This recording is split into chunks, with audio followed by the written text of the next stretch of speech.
Welcome to Mr. Mitsubishi. Today we'll have a look at this. So there might be a time and place where you need to boost and jumpstart your all new Outlander PHEV. So this one here is 2023 Outlander PHEV.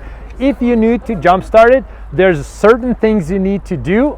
We'll cover that all in this video, so that way if the moment comes, you know exactly what you'll be facing with and what might be some of the challenges and how prepared you need to be. So right now, let's check it out. So we have these booster cables right here, but before we go over the full procedure, how exactly to boost your Outlander PHEV, we'll have a look at two things.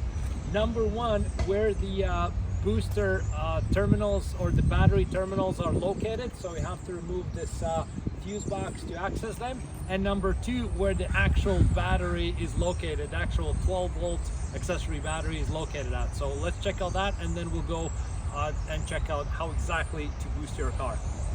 Okay, so here's a trick how to remove this fuse box. Now, there's a reason why you always want to keep a screwdriver of some sorts in your car, just in case you might stumble upon situations like these.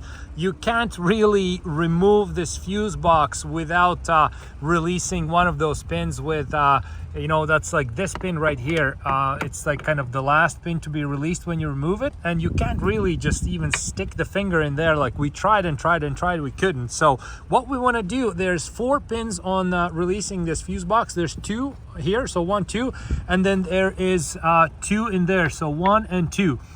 First we release these 2, then we release this far out fuse box pin, and then we release the last one for the easiest removal. So now let's get it done. So these obviously is very easy. You can remove them with your hands and whatnot. Then you remove the far out, and now the last one is this one right here. And now we can take it off like this. Still need to make sure we don't damage anything in the process. And now we have the positive out right here. Okay, so this is how it got done.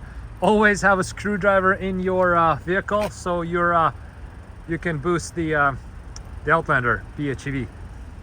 Okay, and the battery for your all new PHEV is right there. So it's hidden behind this plastic right here, so you can't really even access directly. That's why you have those terminal points in the front where you jump the vehicle, and you can do it like that. You can't go even directly to your 12-volt battery. Mitsubishi does this on purpose. The cars are getting more and more complicated as we move into automotive industry evolution, so to speak, and they don't want you to do anything with the battery directly. That's why they have those terminal points in front. That's where you boost it from. But just so you know, there we go, the battery is actually hidden right here. To remove it, you got to remove the whole plastic out. Don't want to do it right now. And I would recommend, if you ever get to that point when you do need to change your battery, just go to legit battery shops or Mitsubishi service. They'll do it for you. They don't charge all that much money for swapping out the battery. They'll do it the right way, the proper way. They won't break any plastics for you because they've done it many times before. There we go. So now you know where the battery is, and now let's proceed.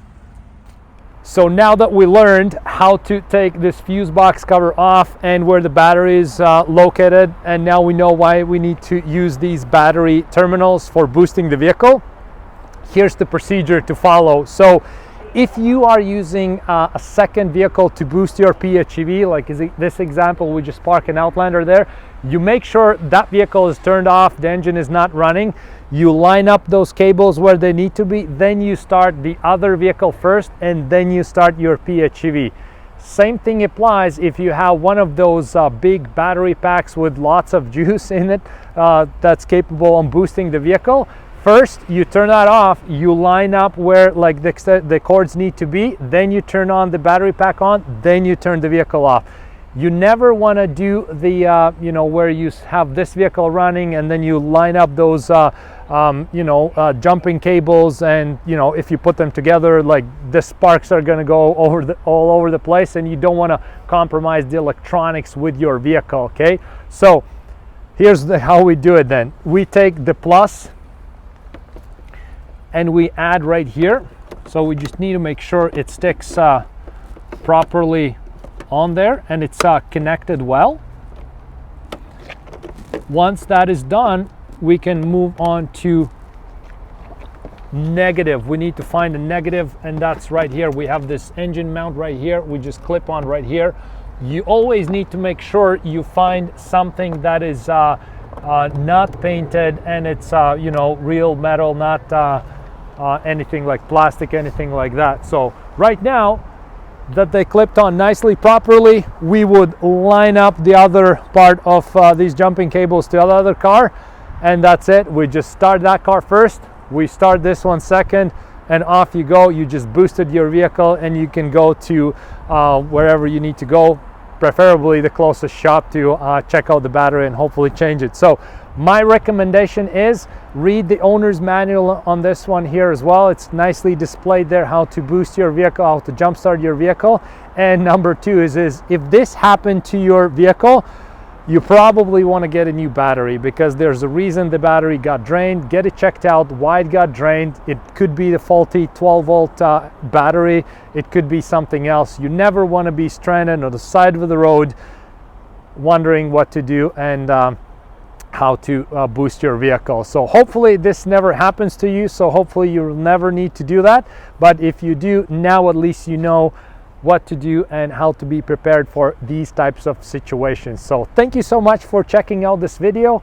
I hope it was a little bit informative, and see you in next videos.